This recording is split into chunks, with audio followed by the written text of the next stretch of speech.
Hola, ¿cómo están? Mi nombre es Enrique Pisuto y para mí es un enorme placer poder darles una breve introducción a la relación existente entre inteligencia, emoción, cerebro y liderazgo. No existe una definición unívoca del concepto de inteligencia, pero en sentido genérico podemos considerar que inteligencia es la facultad mental que tenemos los humanos de aprender, de observar y de obtener conclusiones respecto de aquellos hechos que hemos percibido. El concepto tradicional de inteligencia hace referencia a la capacidad de analizar y resolver problemas de lógica abstracta y cuestiones lógico-matemáticas. Ello ha hecho considerar como inteligentes exclusivamente a las personas que cuentan con esta capacidad. Este criterio llegó a estar tan arraigado que se creó una forma de medir la inteligencia así concebida, a la que se llamó coeficiente de inteligencia, IQ por sus siglas en inglés. En la década de 1980, los estudios del Dr. Garner probaron que existen varios tipos de inteligencia, diferentes de la considerada tradicional. Así, una persona que tenga una capacidad mayor, por ejemplo, para la música, no puede ser tomada como poco inteligente solo porque no alcanza a resolver ecuaciones matemáticas con la misma facilidad con que ejecuta un instrumento musical. Para probar su teoría, Garner realizó diversos experimentos que le permitieron probar la existencia de múltiples inteligencias. En tal sentido, este autor fundamentó su noción de habilidades separadas en pruebas que demuestran que el daño cerebral a menudo interfiere con el funcionamiento de un área, como por ejemplo el lenguaje o la motricidad, pero no en todos los campos, así como en observar que resulta muy común que la gente se destaque en algunas de estas áreas, pero no en todas. Es evidente que no todas las personas son eficientes en igual nivel en todos los aspectos de la vida. Más aún, en supuestos de personas con dificultades intelectuales, podemos observar que se manejan adecuadamente en algunos aspectos y de manera incorrecta en otros, lo que de alguna manera apoya la idea de diferentes capacidades y por lo tanto de distintos tipos de inteligencia. La inteligencia lingüística es la capacidad de utilizar el lenguaje de manera oral o escrita. Esta inteligencia incluye la capacidad de modificar las formas, la sintaxis y aún los significados. La inteligencia espacial es la capacidad de formarse un modelo mental de un mundo espacial. Incluye la sensibilidad al color, orientación, línea, forma, espacio y las relaciones existentes entre estos elementos. La interpersonal es la capacidad de entender a otras personas, interactuar con ellas y entablar empatía o rapport, poder discernir, comprender qué le sucede a otra persona en determinado contexto y actuar de manera apropiada en relación con los estados de ánimo, las conductas y los deseos de esa persona. La intrapersonal es aquella que se refiere a la autocomprensión, el acceso a la propia vida emocional, a la propia gama de sentimientos, la capacidad de efectuar discriminaciones de estas emociones y finalmente ponerle nombre y recurrir a ellas como medio de interpretar y orientar la propia conducta. Definimos la inteligencia musical como la habilidad que nos permite crear y ejecutar sonidos, ritmos y melodías de manera armoniosa. La inteligencia lógico-matemática es la capacidad para utilizar los números de manera efectiva y de razonar adecuadamente empleando criterios lógico-matemáticos. Es un tipo de inteligencia formal según la clasificación de Garner y se manifiesta comúnmente cuando se trabaja con conceptos abstractos o argumentaciones de carácter complejo. La inteligencia sinestésica es la capacidad de unir el cuerpo y la mente para lograr el perfeccionamiento del desempeño físico. Comienza con el control de los movimientos automáticos y voluntarios, avanza hacia el empleo del cuerpo de manera altamente diferenciada y competente. La inteligencia naturalista o ecológica se trata de la capacidad de conocer y comprender el mundo natural, sus interrelaciones, mantenerlo en equilibrio y básicamente cuidar el planeta en el que vivimos.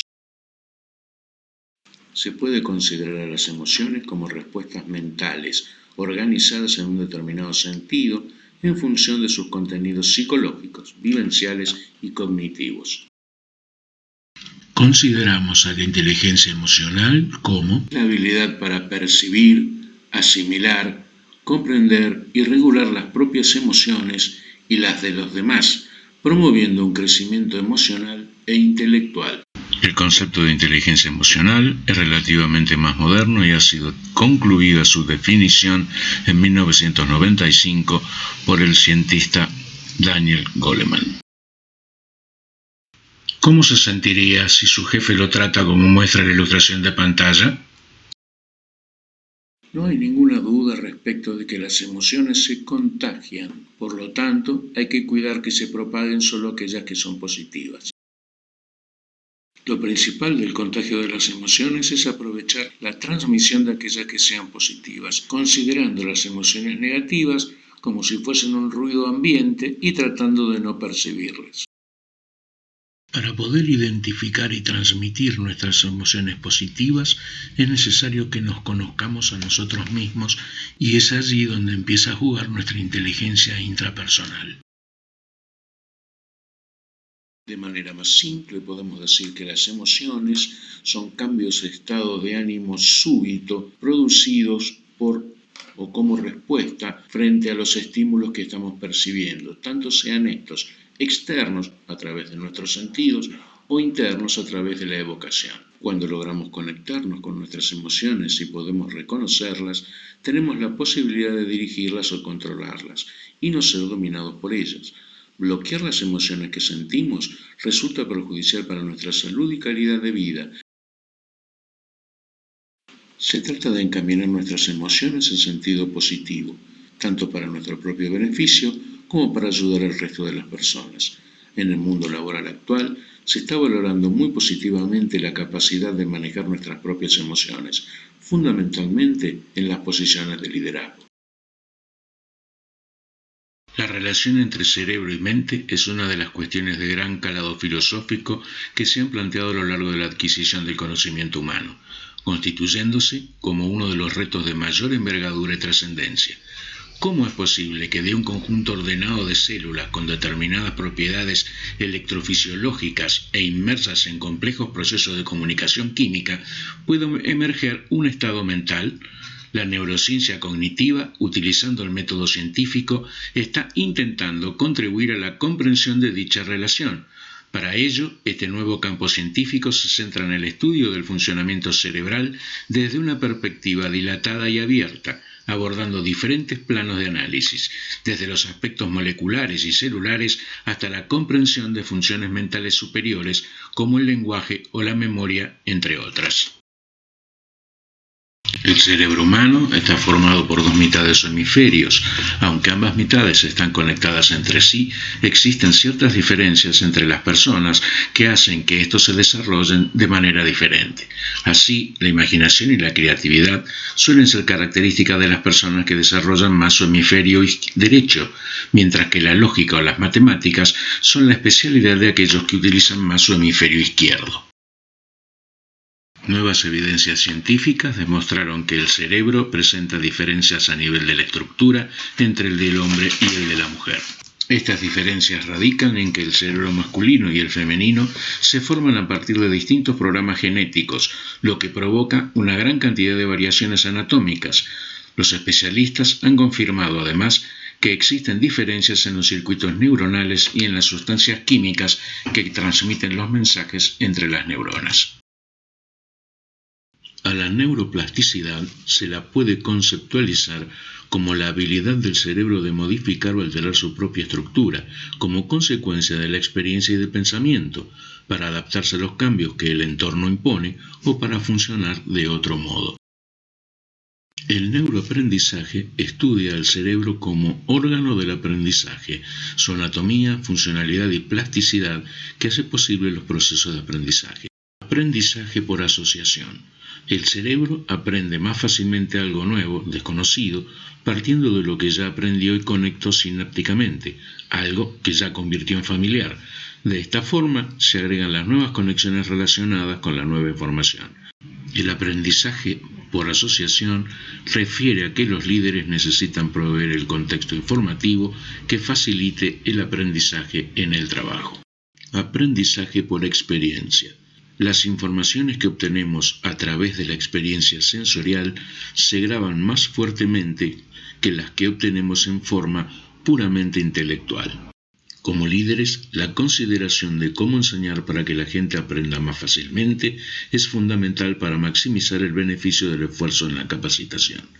El líder, entonces, es responsable de crear las condiciones para facilitar y desarrollar los procesos cognitivos y funciones ejecutivas del cerebro de un modo que la gente pueda aprender. Estas herramientas posibilitan cubrir diversos estilos de aprendizaje, considerar los diferentes tipos de inteligencias, los distintos canales de representación sensorial y formas de enfrentar desafíos emergentes. Capacidad atencional. La capacidad de atención se encuentra estrechamente relacionada con la habilidad para resolver problemas y la toma de decisiones. La cantidad de atención que una persona es capaz de focalizar sobre un evento en particular recibe el nombre de capacidad atencional o densidad de atención. El éxito depende entonces de la capacidad de un líder para enfocar e inducir a otros a enfocar la atención con intensidad y frecuencia en ideas específicas.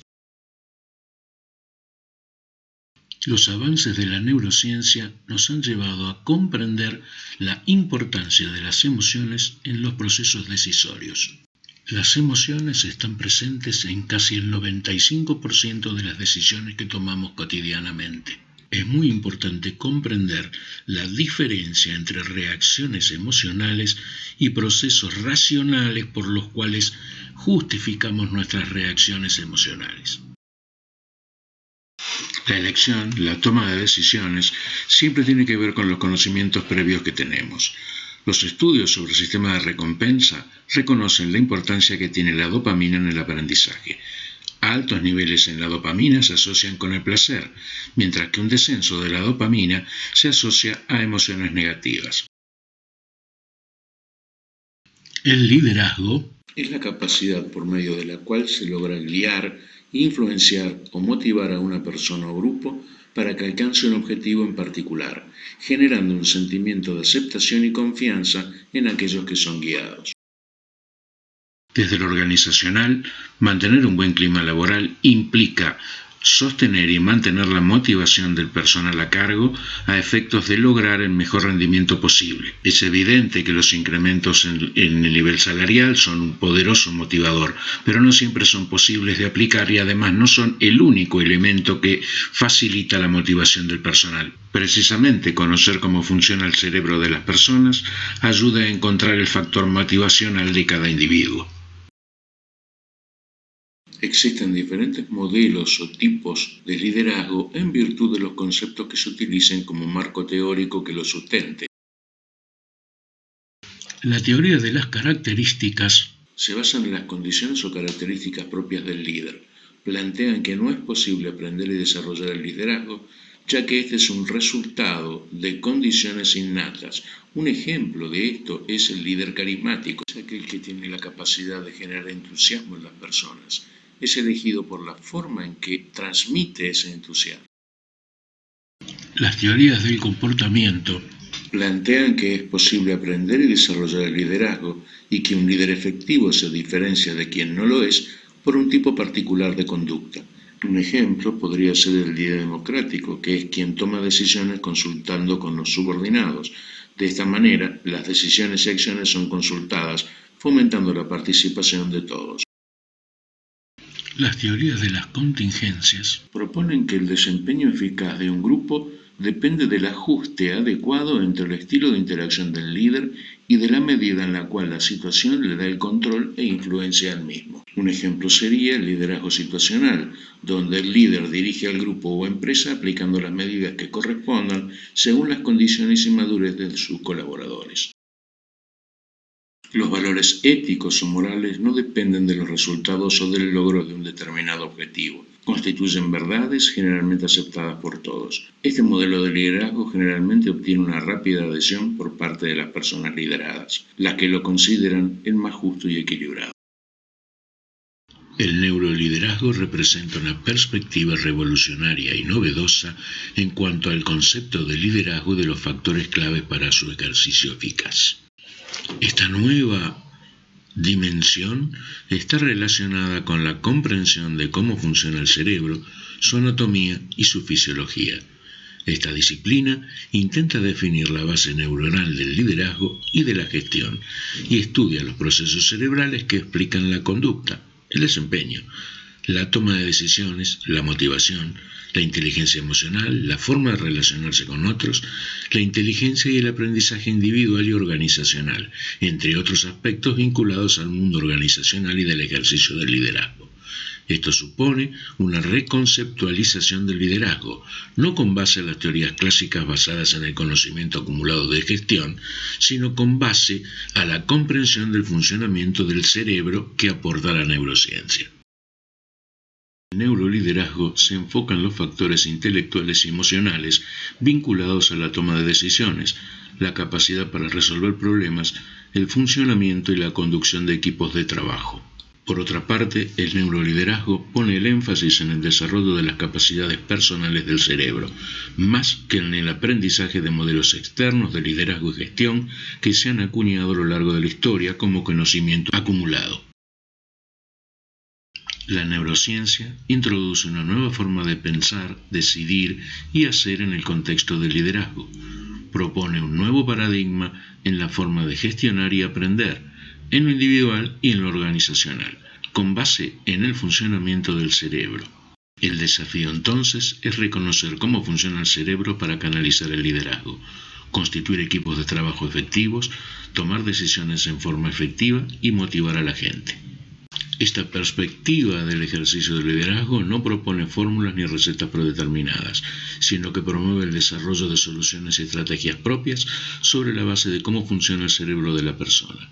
En este sentido, se opone a todo intento de predeterminación y rutinización que inhiba o no estimule los procesos de cambio.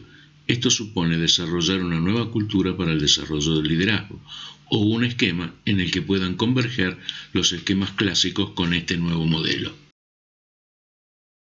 Liderazgo positivo es aquel que, más allá de las condiciones éticas o morales, es el que alcanza los objetivos buscados y simultáneamente satisface a las personas que formaron parte del grupo que logró alcanzarlos. O sea, todos los participantes obtienen algún beneficio. Como hemos podido observar durante esta breve introducción, la amplitud de los temas tratados es tal que requiere conocerlos en profundidad a fin de alcanzar los objetivos que cada organización se plantee. Esperando haberles sido útil, les agradezco su atención. Muchas gracias.